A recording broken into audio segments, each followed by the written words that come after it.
The sky above Earth was full of fire. From orbit, the planet looked wounded. Long lines of burning light crossed the atmosphere where enemy weapons struck cities, oceans, and mountains without mercy. Explosions bloomed like dying stars, one after another, slow and unstoppable. Smoke and ash rose into the upper air, forming dark scars that could be seen even from space. Humanity had reached the edge of its strength. The combined fleets of Earth hung in orbit like broken shields. What remained of them drifted in scattered formations, damaged ships leaking air, power, and hope. Some vessels were silent, their crews already gone. Others still fought, firing weak bursts of energy toward an enemy that barely noticed them. The alien armada was vast. Their ships were clean, sharp, and cold, moving with perfect order. Where they had come from far beyond known space, united under a single command. To them, Earth was not a home, it was a target. Inside the command station above the planet, Admiral Elias Rowan stood in silence. His uniform was torn at the shoulder, dark with dried blood that was not his own. The room around him was damaged, lights flickering, panels shattered. Officers worked at broken consoles, their faces pale, eyes red from smoke and loss. They all knew the truth. This was the end. "Status," Rowan said quietly. A young officer swallowed before answering. "Orbital defense grid is down to 8%. We've lost contact with 3 continental command centers. Fleet strength is less than 12%, sir." No one spoke after that. 12%. Rowan closed his eyes for a moment. When he remembered the day humanity first reached the stars, the celebrations, the belief that the universe would be wide and welcoming. No one had imagined it would also be cruel. "Any word from the outer colonies?" he asked. The answer came slowly. "All signals are gone, sir." Earth was alone. Below them, the planet burned. Cities that had stood for centuries were now ruins. Oceans boiled where weapons struck too deep. Millions were already dead. Millions more were running, hiding, praying. Parents held children in shelters that would not hold forever. Soldiers fought in streets filled with smoke and broken glass, knowing the enemy would never land. They did not need to. This war was decided in space. On the bridge of a battered human cruiser, Captain Mara Velasquez watched her tactical screen with tired eyes. Her ship, the Resolute Dawn, had lost its left engine and half its weapons. Warning lights filled the bridge, flashing red and orange. "Shields?" she asked. "Gone," her engineer replied. "We're flying on willpower, Captain." Velasquez allowed herself a thin smile. "Then let's spend it wisely." The Resolute Dawn turned slowly, aligning its remaining cannons toward a massive alien battleship. The enemy ship was untouched, its hull glowing faintly with active shields. "Fire!" Velasquez ordered. The human ship unleashed everything it had left. The shots struck the alien shields and vanished without effect. The alien battleship responded. A single beam of light cut through space. It struck the Resolute Dawn amidships. For a moment the ship glowed. Then it broke apart. No one on the human command station cheered. No one cried out. There were no tears left. Loss had become normal. Rowan watched the fleet display as friendly markers vanished one by one. Each symbol was a ship. Each ship was thousands of lives. "How long?" he asked. A senior strategist answered. "At current rate, sir, less than 6 hours." 6 hours until Earth fell. The alien commander observed the battle from his flagship with calm interest. His species had conquered dozens of worlds. Humanity was nothing special to him. Loud, emotional, stubborn, but weak. "They resist more than expected," one of his aides said. "Yes," the commander replied, "but resistance without power is meaningless." He watched Earth burn and felt nothing. Back on the surface, in a shelter beneath the ruins of an old city, a father held his daughter close. The ground shook as another impact hit nearby. Dust fell from the ceiling. "Daddy," the child whispered, "are we going to die?" The man closed his eyes. He wanted to lie. He wanted to promise safety. Instead, he said, "We are human. We stand until the end." She nodded, not fully understanding, but trusting him. Above them, the sky burned brighter. On the command station, Admiral Rowan straightened. He knew what had to be done. "Open a channel to all remaining units," he said. The room grew quiet as the message system activated. "This is Admiral Rowan," he began. His voice was steady, though his heart was heavy. "To all human forces, we are outmatched. We are outgunned. Earth may fall today." He paused, choosing his words. "But we will not surrender." Officers looked up. "We fight not because we believe we will win," Rowan continued, "but because this is our home. Because behind us are our families, our history, everything we are." Silence filled the channel. "If this is our final stand," he said, "then we will make it one the universe remembers." Across space, damaged ships adjusted their course. Pilots wiped blood from their eyes. Gunners reloaded weapons that barely worked. They all understood. On a small fighter near the edge of the battle, Lieutenant Aaron Hale checked his instruments. His ship was scarred and shaking. He had lost his wingman an hour ago. "Command," he said. "This is Hale. I'm still flying." There was a pause before the reply. "Copy that, Hale. Do what you can." Hale looked at Earth below him. He had grown up watching the stars, dreaming of adventure. He had never thought he would die protecting them. "Guess this is it," he muttered. He pushed his fighter forward, whacked straight toward the enemy line. As the human fleet surged one last time, Admiral Rowan turned to another officer. "Prepare the final broadcast." The officer hesitated. "Sir?" "A distress signal," Rowan said. "Wide band. Open frequency. Send it into deep space." The officer nodded and began typing. What should it say? Rowan looked at Earth, at the burning oceans and shattered continents, at a species that had dared to reach the stars and paid the price. "Tell them," he said softly, "that humanity stood." The signal launched, racing away from the solar system at the speed of light. It carried no hope of rescue, no expectation of reply. It was not a call for help. It was a record. The alien fleet closed in. Human ships burned. Earth waited. And far beyond the battlefield, in the deep silence between stars, something heard the signal. For the first time in a very long age, it paid attention. The battle did not slow. After the final message was sent, there was no sense of relief. There was only the weight of time pressing down on everyone who still lived. The alien fleet moved closer to Earth in perfect formation, like a closing fist. Their weapons fired in steady waves, precise and patient, tearing apart what remained of humanity's defenses. On the command station, Admiral Rowan watched the tactical display with hollow eyes. The room was quieter now. Many consoles were dark, their operators either dead or evacuated to medical bays that were already full. "Enemy advance?" Rowan asked. "Unchanged," a tired officer replied. "They are pushing through the inner orbit. We have no line left to hold." Rowan nodded slowly. When he had known this would happen. Still, knowing did not make it easier to watch. Earth's moon burned. A massive alien weapon struck its surface, not to destroy it completely, but to send a message. The explosion lit up space, throwing debris outward in a glowing ring. Even from the surface of Earth, people looked up and screamed as the sky changed. On the ground, shelters shook harder than before. Emergency lights failed. In one underground hospital, doctors worked by hand, their tools lit by battery lamps. They had stopped counting the wounded. They simply treated whoever was still breathing. A young nurse paused when the ground trembled again. She pressed her hand against the wall, whispering a prayer she barely remembered. Above her, the war continued without mercy. Lieutenant Aaron Hale's fighter screamed as it dodged incoming fire. His shields were gone. Warning alarms filled his cockpit, overlapping until they became noise. "Multiple targets," the system said. "Evasive action recommended."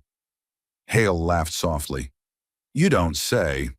He twisted the controls, narrowly avoiding a burst of alien energy that would have torn his ship apart. He fired back, his shots hitting a smaller enemy craft. It exploded in a brief flash. "One," he whispered. The victory felt small. Around him, the human fleet was collapsing. Ships broke apart under sustained fire. Escape pods scattered into space, many destroyed before they could drift away. Hale's comm crackled. "All remaining fighters," a voice said, "fall back toward Earth. Protect the evacuation lanes." "Evacuation?" Hale asked. "Where?" There was no answer, and there was nowhere left to go. On the alien flagship, the commander observed the chaos with calm satisfaction. His species valued efficiency, and this battle was nearly complete. They are attempting to regroup, an aide reported. Let them, the commander said. It will change nothing. He turned his gaze toward Earth. Sensors showed massive population centers still active, still alive. Begin planetary suppression, he ordered. The command was passed instantly. In orbit, alien ships adjusted their positions. New weapons powered up, ones designed not for fleets, but for worlds. On the command station, alarms screamed. They're targeting the surface, an officer shouted. High-yield bombardment. Rowan slammed his fist against a console. Divert everything we have. Who was he get between them and the planet? We don't have enough ships. Then we die buying time, Rowan said. The remaining human vessels surged forward. Damaged cruisers, half-functioning destroyers, civilian craft armed with mining lasers. Everything humanity had left moved to block the alien line of fire. It was not a battle. It was a sacrifice. One by one, human ships were erased. On Earth, the sky grew brighter. People looked up and saw stars moving where stars should not move. Some understood what it meant. A mother held her son and whispered stories of a future she knew he would never see. A soldier, wounded and alone, leaned against a broken wall and watched the sky with quiet pride. Humanity did not run. Back in space, Hale's fighter took a direct hit. His controls went dead. The ship spun wildly, ear alarms cutting out one by one until there was only silence. He floated, breath shallow, hands shaking. So this is how it ends, he said. Through his cracked canopy, he saw Earth below him. Blue, burning, beautiful. Then something strange happened. His sensors flickered back to life for a moment. Not an alarm, not a warning, a reading. Unknown energy signature. Hale frowned. What? On the command station, the tactical display glitched. New data flooded in. Incomplete and impossible. Sir, an officer said slowly, we're detecting something. Rowan stepped closer. Something what? We don't know. It's not human. It's not alien. It's not on any chart. Before anyone could react, space itself seemed to bend. Far beyond the battlefield, near the edge of the system, a shadow appeared where nothing had been before. Light distorted around it, stars stretching and twisting as if afraid. The alien fleet paused. For the first time, their perfect formation wavered. What is that? One of the alien aides asked. The commander stared at the display. The shape was massive, larger than any ship they had encountered. Its outline was unclear, hidden behind layers of distortion. No known drive signature, another aide reported. No weapon charge detected. Is it a natural phenomenon? The commander did not answer. He felt something unfamiliar. Uncertainty. On Earth, instruments across the planet spiked wildly. Scientists stared at screens in disbelief. Ancient observatories, long abandoned, briefly came back online as dormant systems awakened. In shelters and ruins, people felt it too. A deep pressure in the air. A low vibration that ran through bone and steel. Some looked up.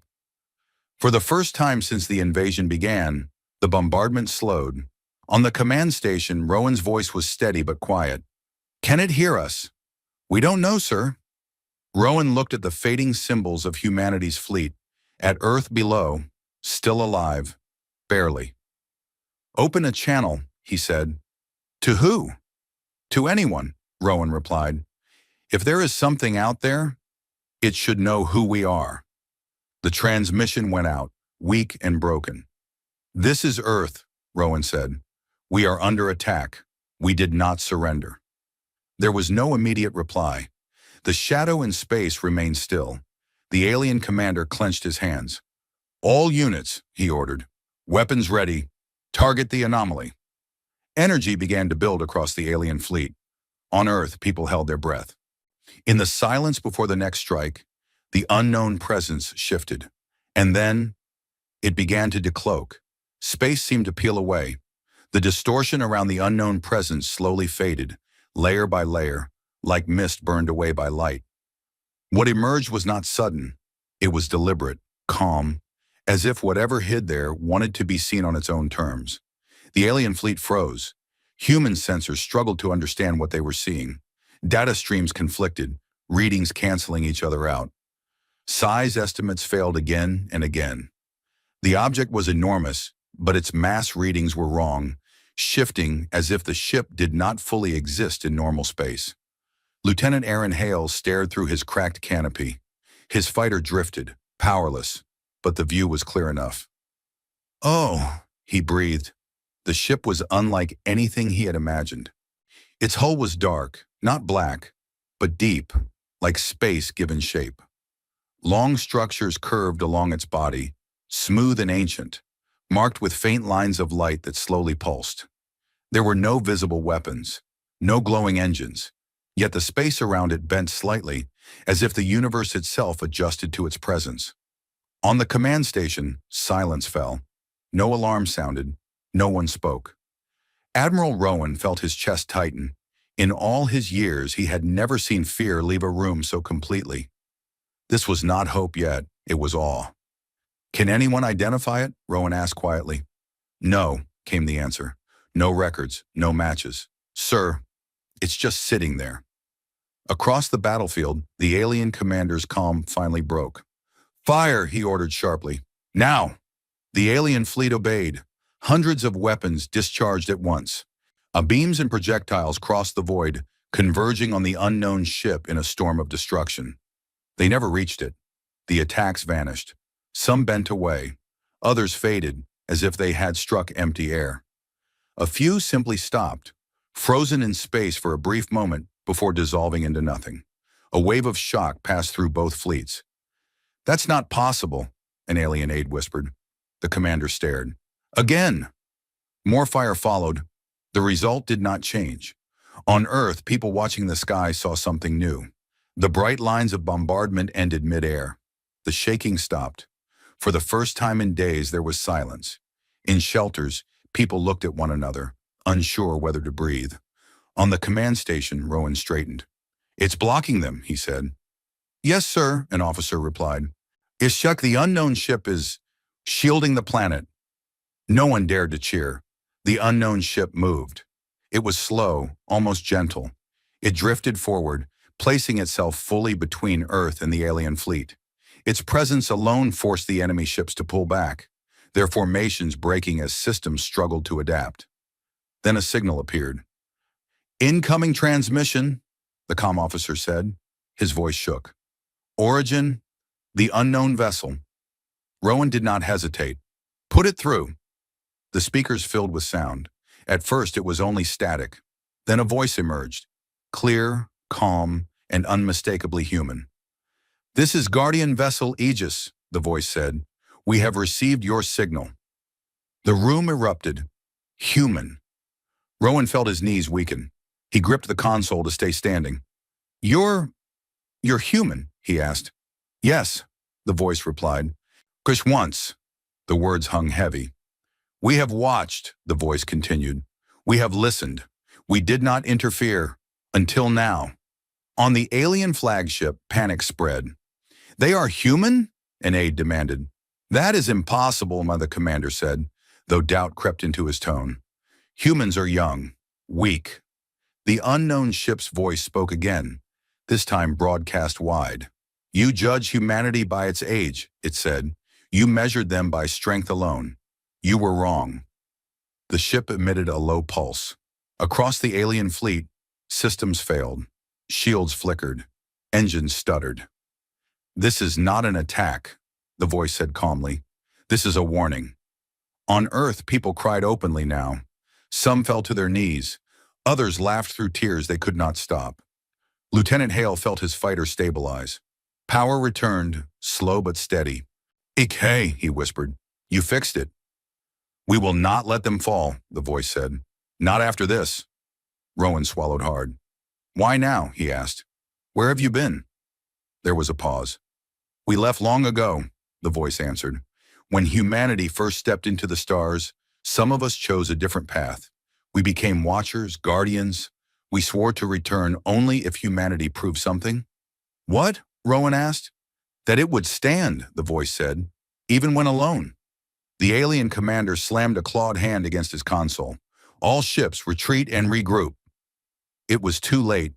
The unknown ship's lights brightened, not harshly, but with purpose. Space around it shifted again.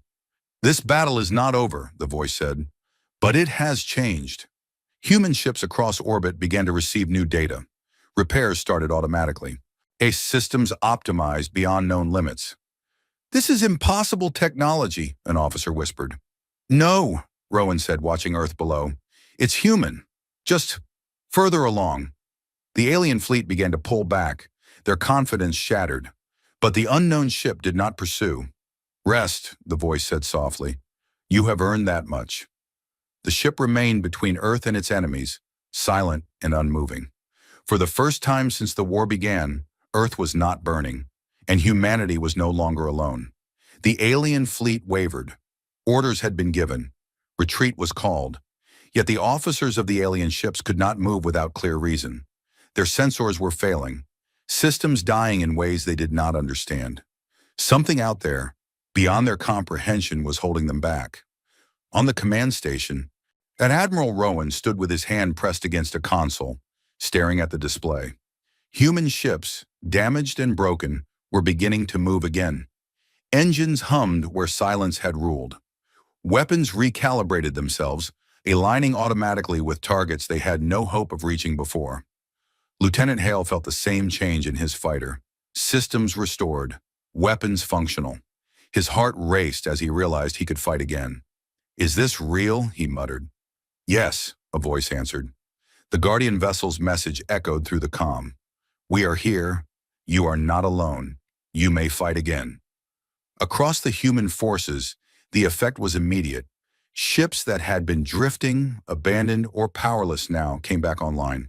Pilots who had nearly given up grinned through exhaustion. Engineers shouted in disbelief as consoles lit up with energy that should not have been possible. The unknown ship, the Guardian vessel, began to move closer to the human fleet. Its presence alone was protective, but now it seemed willing to guide, to coordinate, to give strength. Form up, Rowan shouted, voice louder than it had been in days. Form up, all remaining ships. We take the fight back to them. For the first time, humans across the solar system moved as one. Small fighters, battered cruisers, civilian craft turned warships. Every vessel that had survived responded to a single, unspoken command. Fight. Lieutenant Hale checked his weapon systems, still trembling. The enemy had not yet adjusted. He fired, and his shots cut through alien ships as if they were paper. Others followed. A wave of human energy surged across orbit, focused and terrifying in its precision. The Guardian vessel moved among them, silent yet commanding. It was not firing weapons, yet each alien attack seemed less effective, misfiring or failing entirely when near its presence. On Earth, people watched the sky. They could see streaks of light where ships had been. They saw flashes of energy, not random, not destructive to them, but fighting back. Families clutched each other, whispers of hope mixing with tears. This was not just survival anymore. This was a fight. The alien commander growled in frustration. His plans had failed. Every strategy, every strike, every calculation, useless. He had misjudged humanity. They fight as one, he hissed. They should have surrendered. It is not strength alone, an aide whispered. They have help. Something beyond our understanding. Impossible, the commander spat. Humans are weak. And yet weakness was proving to be irrelevant. Across the battlefield, human ships began pushing the enemy back. Small formations targeted supply lines. Fighters harassed flanks. Even partially functioning ships fired coordinated attacks that destroyed alien vessels far larger and more numerous than themselves. The Guardian vessel remained a silent guardian above, ensuring that no human ship could be destroyed unfairly, but allowing them to take initiative. Lieutenant Hale found himself next to a small transport ship, once abandoned, now armed with restored weapons. Its captain looked terrified, yet proud. Hale nodded at him. Let's finish this, Hale said. The captain grinned. Together. On the command station, Rowan's voice carried across comms to every ship. Today we show the universe what humanity is, not by strength, but by will. We will not fall. The alien commander shouted, fury boiling over, but his fleet could not respond in time. The humans, now guided and reinforced, moved with precision and courage that could not be stopped. For the first time in the war, the enemy was retreating. Ships that had been overconfident now scattered, trying to regroup, unsure of what they faced. Their weapons misfired near the Guardian vessel. Sensors failed in waves. Confusion spread. On Earth, people cheered. Some wept openly, clutching children, holding hands, feeling something they had thought lost. Hope. Hale flew through the sky above his city, seeing the alien retreat, feeling the wind of human victory. His ship danced among the stars, weaving between alien vessels and striking at their weakest points. He shouted into comms, joy breaking through exhaustion. "We're pushing them back. Keep moving." Rowan watched the display. For the first time in weeks, he allowed himself a smile. "This is not the end," he said quietly, "but we have taken the first step. We are alive. We are fighting, and we are winning." The Guardian vessel drifted above, silent and watchful, a symbol of human perseverance and strength. Humanity had been tested and had stood, not alone, but with reinforcements that had always been ready, waiting for the proof of will. In that moment, humans everywhere knew the fight for Earth was not lost. It had only begun. The final battle had begun. Humanity's fleet, once broken and scattered, now surged forward with confidence. Each ship, while repaired and optimized by the Guardian vessel, moved in perfect formation. Fighters swooped between massive alien ships, striking at weak points, coordinating with the reinforcements in ways that no human technology alone could manage. It was chaos for the enemy, and order for the humans. Lieutenant Aaron Hale led a small squadron through the heart of the alien fleet. His fighter glowed under the pulses of restored shields. He fired at enemy vessels, each shot precise, each maneuver calculated. The alien ships fell one by one, their confidence shattered, their systems failing unpredictably. On the command station, Admiral Rowan watched with steady hands and a hopeful heart. The display was still full of danger, but for the first time, victory was possible. "Keep the pressure on," Rowan said. "Push them back. What to Earth is ours." The Guardian vessel moved among them, not firing weapons, but its presence alone made the difference. Alien attacks misfired, engines failed, and communications faltered. The humans could now fight as one, with the guidance and protection of an ally that had watched from afar for centuries. On the ground, people looked up as the sky lit up with the final clashes. The bright lines of energy and fire traced patterns across the heavens. Children clutched their parents' hands, not in fear, but in awe. People cheered and wept, finally believing that survival was possible. Small human ships that had been abandoned or destroyed were now in the fight. Civilians who had survived joined the efforts with makeshift weapons, inspired by the courage of the soldiers and the protection of the Guardian vessel. Every human who could fight was fighting. The alien commander realized too late that his fleet was losing cohesion. Ships that had once moved with perfect synchronization now collided or misfired. Retreat orders could not restore order. Systems failed, and their confidence crumbled. "We have underestimated them," an aide said, voice trembling. "Impossible," the commander spat. "They are weak. Why can they resist?" "They are human," another whispered, "and they are not alone." The alien fleet began to break. Ships fell out of formation, some retreating, some destroyed. The remaining vessels that could still fight were driven back toward the edges of the system. Hale's squadron flew through the remnants, taking careful shots, coordinating with other human ships. The fight was intense but controlled. Humanity was not reckless. And they had learned, they had survived. And now they struck back with purpose. On the command station, Rowan allowed himself a deep breath. "It is done," he said softly. "Earth is safe. For now." But he knew the victory was earned, not given. Every human who had fought, every civilian who had contributed, every family that had survived, had proven themselves. Humanity had faced extinction and stood tall. The Guardian vessel hovered above the planet, a silent sentinel. Its lights pulsed slowly, calm and reassuring. It did not leave. It remained, reminding humanity that the universe was vast and full of challenges, but that they could face them together. On Earth, people cheered in streets and shelters. Soldiers embraced one another, families reunited. Tears and laughter mixed freely. The sky was scarred, cities destroyed. But life endured. Humanity had survived. Lieutenant Hale looked at the stars, thinking of the future.